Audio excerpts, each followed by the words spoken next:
నేను Prabhas fan. Poster మీద చూడటమే నాకు ఇప్పటికీ ఆయన పోస్టర్ ఒక మా ఊర్లో మార్కెట్ ఉంటుంది, ఆ గోడ మీద పోస్టర్ నాకు ఇంకా గుర్తు.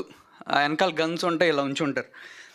అలాంటి వ్యక్తిని నాకు అనుకోకుండా ఒకసారి పరిచయం అయ్యారు. నరేంద్ర అన్నని వాళ్ళ బావగారు.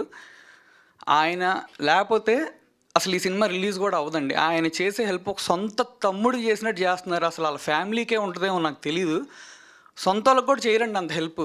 వామ్మో, చాలా అసలు ఎంత పెద్ద హెల్ప్ అంటే నేను అవుటర్నండి, నేను ఎవరో చాలా చిన్న స్థాయి వాడిని.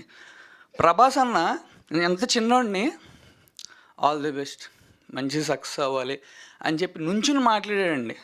ఇప్పుడు ఆయన ఎవరైనా వస్తే నుంచుని మాట్లాడతాం, అది ఆయన ఇచ్చే గౌరవం, అది ఆయన గొప్పతనం, మన గొప్పతనం కాదు. అంటే మంచోళ్ళు ఉంటారంటే నాకు మరి నాకు ఎలా ఉంటుందో తెలియదు, కానీ నాకు వాళ్ళని చూస్తుంటే ఏంది వీళ్ళు అంత హెల్ప్ చేస్తున్నారేంటి, నేను అసలు ఎమోషనల్ అయిపోతానండి. నరేంద్ర అన్న కానీ వాళ్ళ ఫ్యామిలీ కానీ అంత హెల్ప్ చేస్తున్నారు. థ్యాంక్స్ నరేంద్ర అన్న, నేను జీవితాంతం మీకు రుణపడిపోయి ఉంటా. నేను మీకేం చేయలేను, ఎందుకంటే మీరు చాలా పెద్దోళ్ళు. ప్రభాస్ అన్న మీరు బ్యాక్ నుంచి ఎంత సపోర్ట్ చేశారో చాలా నాకు తెలుసు. అందుకే చాలా థ్యాంక్స్ అన్న. అండ్ ఫైనల్గా డ్రింకర్ సాయి రిలీజ్ అవుతుందంటే కారణం అది మీరే.